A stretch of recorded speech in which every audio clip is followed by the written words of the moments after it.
चुनाव की सरगर्मी शुरू होते ही सरकार बननी तय हो जाती है। यूपी चुनाव भारत की राजनीति का भाग्य भी तय करता है, ऐसा माना जाता है। पहले उत्तर प्रदेश की संस्कृति जानो, फिर प्रधानमंत्री बनोगे। शायद आप सालों साल सरकार में रहोगे।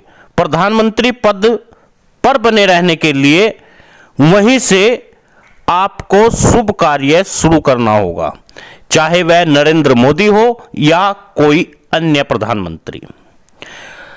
हर शुभ कार्य के लिए ब्राह्मण दर्शन से शुरू होता है उत्तर प्रदेश का शुभ कार्य। यूपी में फर्जी इनकाउंटर की शुरुआत भी ब्राह्मण यानी मोनू पंडित से शुरू करके ब्राह्मण बलि से बुलडोजर का उद्घाटन किया गया। हो सकता है इस हवन में ओम प्रजापते नमः का मंत्र भी फूका जाए। खैर, दुनिया से क्राइम में की कोई जगह नहीं होती। क्राइम खत्म हो जाना चाहिए, मगर संविधान के दायरे में यदि क्राइम कंट्रोल किया जाए तो कानून को मजबूती मिलती है और संविधान को भी मजबूती मिलती है। उसे ही मजबूत कानून की व्यवस्था भी कहा जाता है। यदि फर्जी इनकाउंटर करना है तो मुख्यमंत्री को सब जातीय अपराधियों को भी वही सलूक कर देना चाहिए। मगर यह सवाल सरकार से पूछेगा कौन? पिछली सरकार का इतिहास उठाकर देख ले।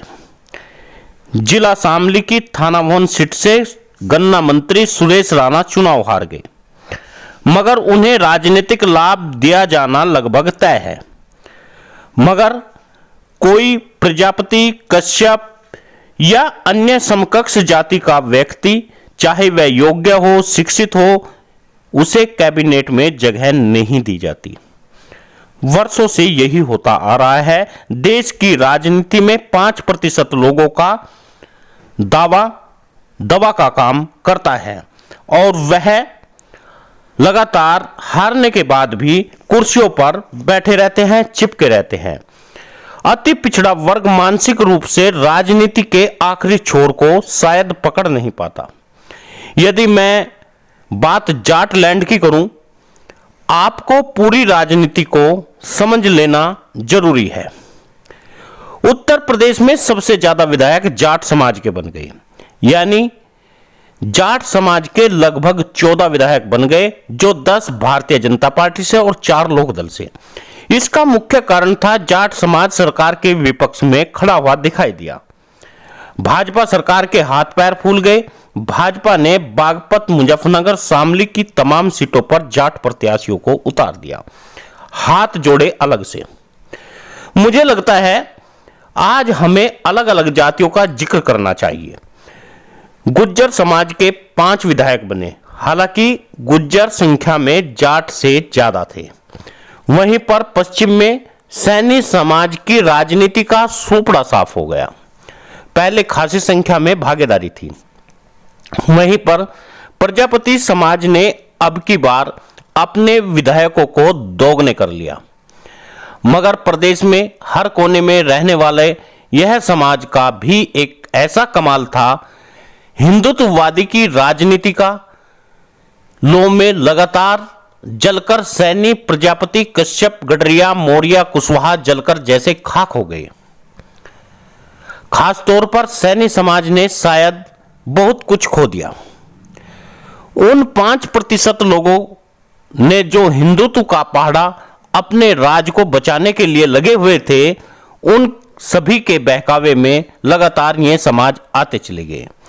क्या आप सभी समाज के तमाम लोगों को नहीं लगता यदि हमारे समाज का विधायक बना है तो उसे कैबिनेट में योग्यता के आधार पर जगह मिलनी चाहिए?